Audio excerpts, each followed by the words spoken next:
สบายดีสบายดีท่านผู้ชมสบายดีเบิร์ดกันสุขุสุขคนพ่อแม่พี่น้องสบายดีทุกท่านสุขสหายที่เคารพนับถือนะครับแพงยินดีต้อนรับจองเบาเซนเมืองตลาดน้อยคือเก่าพี่น้องเอ้ยบนอ่าสินทางเตะซองเนาะแล้วก็อันนี้ก็เป็นบานนาคัมเมืองสิกุตะบอกนครหลวงวิงจันทร์พี่น้องเอ้ยมื้อนี้เป็นมือวันที่22ของเดือนสิงหาคมพ.ศ. 2025พี่น้องยินดีต้อนรับยามมื้อเช้าพี่น้องเอ้ยเนาะทักทายสบายดีกันพี่น้องกันเบิดสุขคนเด้อตอนนี้เราอัปเดตของรถคือเก่าพี่น้องเอ้ยมื้อนี้ก็รถหลายพี่น้องรถใหญ่ก็หลายรถจักรก็หลายพี่น้องเอ้ยพนักงานมาหลายเนาะทางหลังเขานี้ก็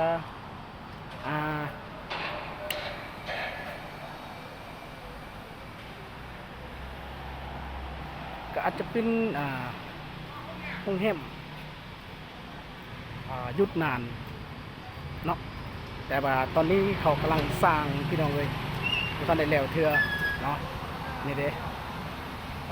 บรรยากาศมื้อนี้พี่น้องเลย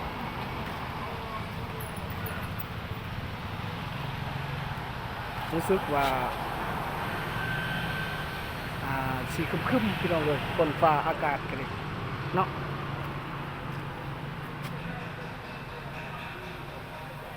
อันนี้ก็เป็นห้านขายรถมือสองอันนี้ก็บอนเขากำลังก่อสร้างพี่น้องบนท่านได้แล้วเถื่อเส้นทางนี้กับเป็นเส้นทางเตะซองเนาะ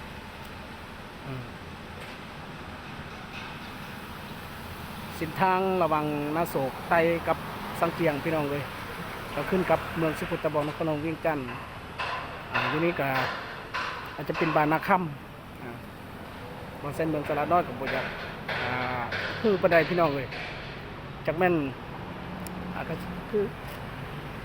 จะเป็นบานนาคัมนี่แหละพี่น้องเลยลงไปลุ่มพุนก็แม่นสังเกียงอยู่ที่ไฟแดงนี้ก็ระวังสังเกียงกับนาโศกไตก็ขึ้นกับเมืองสิกุตะบอกนครหลวงจันทร์พี่น้องเลยตอนนี้เราก็อัปเดตให้ท่านผู้ชมเบิ่ง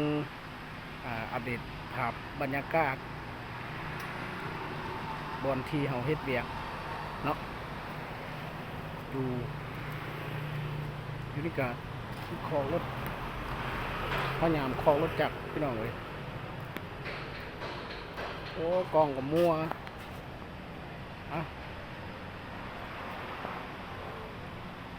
รถจักรกระลายมื้อนี้เมื่อวานนี้ก็ลายพี่น้องเลยแต่ว่าบริเวณไทยมื้อนี้ก็มีโอกาสน้อยหนึ่งพี่น้องตอนนี้เราก็วางน้อยหนึ่งพี่น้องเลยวางน้อยหนึ่งก็เลยถ่ายคลิปให้ท่านผู้ชมเบิ่งเพราะว่ารถลายดอกปอน10 คัน20 คันนั่นแหละจัก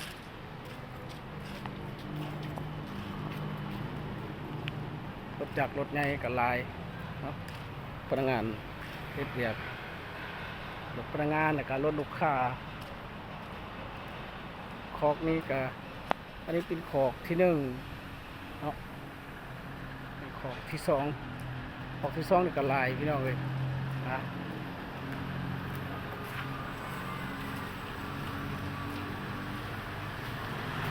นี่แหละพี่น้องเลย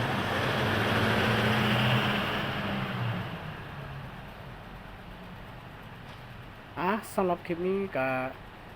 ศิลาไปเลยพี่น้องเลยเนาะกสิประมาณนี้บอลเฮาเฮ็ดเวียกอันนี้เป็นโรงแรมเสริมสร้างพี่น้องเลยบานนาคัมเมืองสิกุตะบอกนครหลวงวิงจันทร์สำหรับคลิปนี้คลิปหน้าพบกันใหม่พี่น้องคลิปนี้ลาไปแล้วสำบายดี